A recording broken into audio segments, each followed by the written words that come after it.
गठबंधन को कितना मजबूत देखते हैं?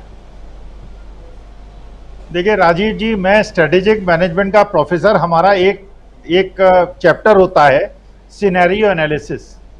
सिनेरियो एनालिसिस करके मैं अपना प्लान आपको बताता हूं क्या होने वाला है, और 10 महीने 6 महीने में पता चल जाएगा। और उसके बाद अगर मैं सही निकला तो अच्छा होगा, गलत निकला तो मुझे कोई अफसोस नहीं, कि मेरा स्टडी है, मेरा अध्ययन है। जी, मेरा अध्ययन ये कहता है कि अजीत पवार एज ए मोल गए हैं बीजेपी के अंदर। वो अपने चाचा से पूरी राय मशविरा कर रहे हैं और चुनाव के 2 महीने पहले अपने ऊपर सारे लगे हुए दाग को हटाकर सारे जितने भी धन संपदा है अपने एनसीपी के विधायकों को देकर चाचा के पास वापस लौटाएंगे। दूसरी मैं भविष्यवाणी कर रहा हूं, जो मेरा सिनेरियो एनालिसिस कहता है, एकनाथ शिंदे भी सारे धन लाभ लेकर अपने सारे जितने भी ब्लैक स्पॉट्स है उसे दूरे करके वो शिवसेना में चले जाएंगे।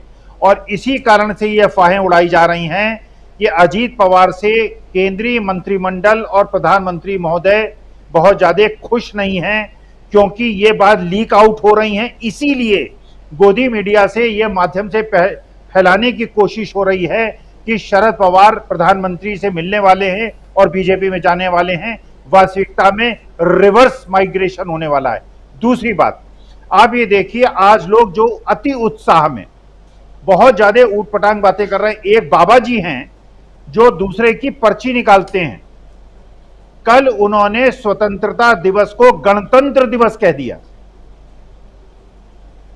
माने जो आदमी दूसरे की पर्ची निकाला करता था, वो आदमी इतना बौखला गया, क्योंकि ये एक प्रकार के स्थापित लोग हैं जो लोगों को धर्मांध करके, ये परेशान करके और लोगों को मतिभ्रम में डालकर एक प्रकार से, और खुद उनकी कितना ज्ञान है और कितना भगवान के वो नजदीक है दिखाई पड़ रहा है। और एक लोग सबक लें, जो लोग आपके भी 2-4 लोग ऐसे हैं जो टिप्पणी करते हैं, कमेंट बॉक्स में इधर उधर की बातें लिखते हैं।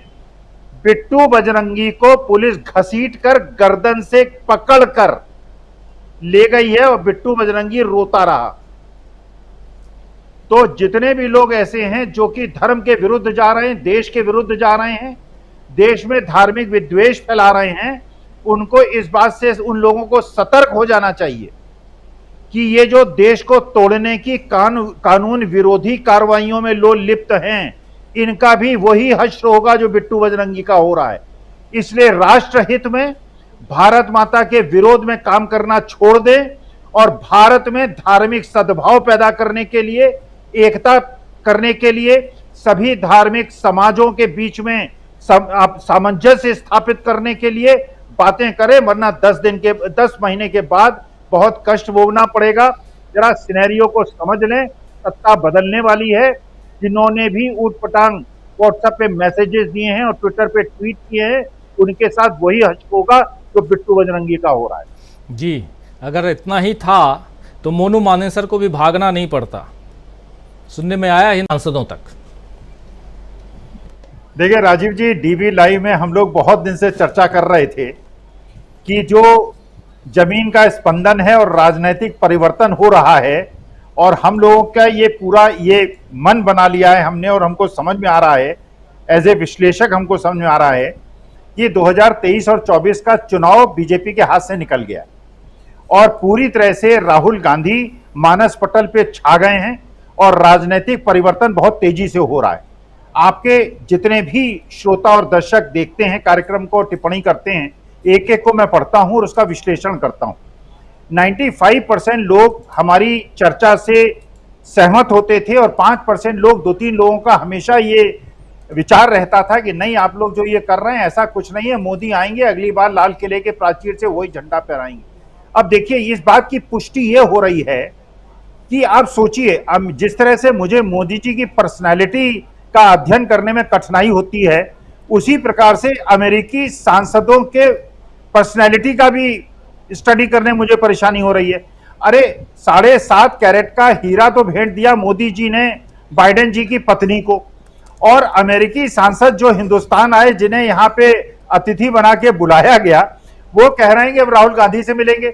इसका मतलब यह है कि जो विदेशी तंत्र है, जो बहुत ज्यादा मजबूत है, जो एक एक चीज पे निगाह रखता है, राजनीतिक जो परिवर्तन हो रहे हैं उस पर निगाह रखता है, इसका मतलब यह है कि पूरा विश्व ये समझ गया है कि 2024 में सत्ता बदलने वाली है।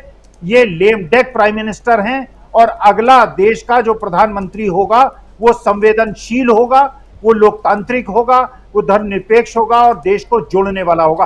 राजीव जी, दूसरी बात आप सोचिए, जो प्रचार किया जा रहा था कि ये सरकार जो है, ये सरकार बहुत ज्यादा भ्रष्टाचार विरोधी है। अब सोचिए, आप ये सोचिए कि अगर देश की 90% जनता का जीवन स्तर गिर रहा है, अगर देश के गिने चुने 5-7 लोगों की आमदनी केवल बढ़ रही है और उसमें से भी 2 ऐसे पूंजीपतियों की आमदनी चौथी और 5वीं गुना हो रही है जो कि केवल एक राज्य से संबंधित हैं, तो ये बात समझने की है। अगर भ्रष्टाचार के समय में हम लोगों की आमदनी बढ़ रही थी, लोगों को नौकरियां मिल रही थी, डिफेंस फोर्सेज में बच्चों को नौकरियां मिल रही थी और देश में इतनी बेरोजगारी नहीं थी, इतनी महंगाई नहीं थी, तो देखिए एक और अर्थशास्त्र का, राजीव जी, मैं सिद्धांत आपको बताऊं कि जब डिमांड बढ़ती है तब इन्फ्लेशन बढ़ता है। जब लोगों की आमदनी कम हो रही हो और डिमांड कम हो रही हो, उस समय इन्फ्लेशन बढ़ना, ये बहुत बड़ी समस्या की तरफ संकेत दे रहा है। भाई आप सोचिए, जो लोग पहले 1 किलो टमाटर खरीदते थे अब 250 ग्राम टमाटर खरीद रहे हैं, तो इसका मतलब यह है कि जब खपत कम हो गई तो इन्फ्लेशन क्यों बढ़ रहा है। इसका मतलब यह है कि कुछ पूंजीपति, बड़े बड़े धन्ना सेठ, जितने भी अदरक का, चाहे वो जीरे का हो चाहे टमाटर का हो, ये संग्रहण कर रहे हैं, उसको इकट्ठा कर रहे हैं, किसानों से 5 रुपए किलो में खरीद रहे हैं और खपत कम होने के बावजूद उसको 150-200 रुपए में बेच रहे हैं। इसका मतलब यह है कि अगर आप इसको ईमानदार सरकार कहते हैं तो हमारी आमदनी जो आपके पूंजीपति मित्र हैं उनके अनुपात में क्यों नहीं बढ़ रही है, बेरोजगारी क्यों बढ़ रही है। इसका मतलब यह है कि क्या यह कोरिलेशन है कि आपकी ईमानदार सरकार में बेरोजगारी बढ़ेगी और महंगाई बढ़ेगी और एक बेईमान सरकार में रोजगार मिलेगा और आपकी जो, आप इस बार का इन्फ्लेशन डाटा देखिए, आप ये देखिए आपका रुपया डॉलर की तुलना में 83 रुपए हो गया है। और राजीव जी, आपके इस मंच के माध्यम से मैं ये संकेत देना चाहता हूं, चेतावनी देना चाहता हूं, अगर रुपए 85 पैसे पे डॉलर पे 1 हो गया, देश की आर्थिक स्थिति श्रीलंका जैसी हो जाएगी। हम उस तरफ बढ़ रहे हैं, महंगाई बढ़ रही है, आमदनी घट रही है, रुपया कमजोर हो रहा है, विदेशी ऋण 3 गुने हो रहे हैं, आप बहुत बड़े डेट ट्रैप में हैं और भगवान करे इस जल्दी से जल्दी चुनाव हो और हम एक ऐसी सरकार को चुने जो गरीबों में धन वितरण करे, जिससे कि जो महंगाई का बोझ है उसको सहन करने में वो लोग सक्षम हो।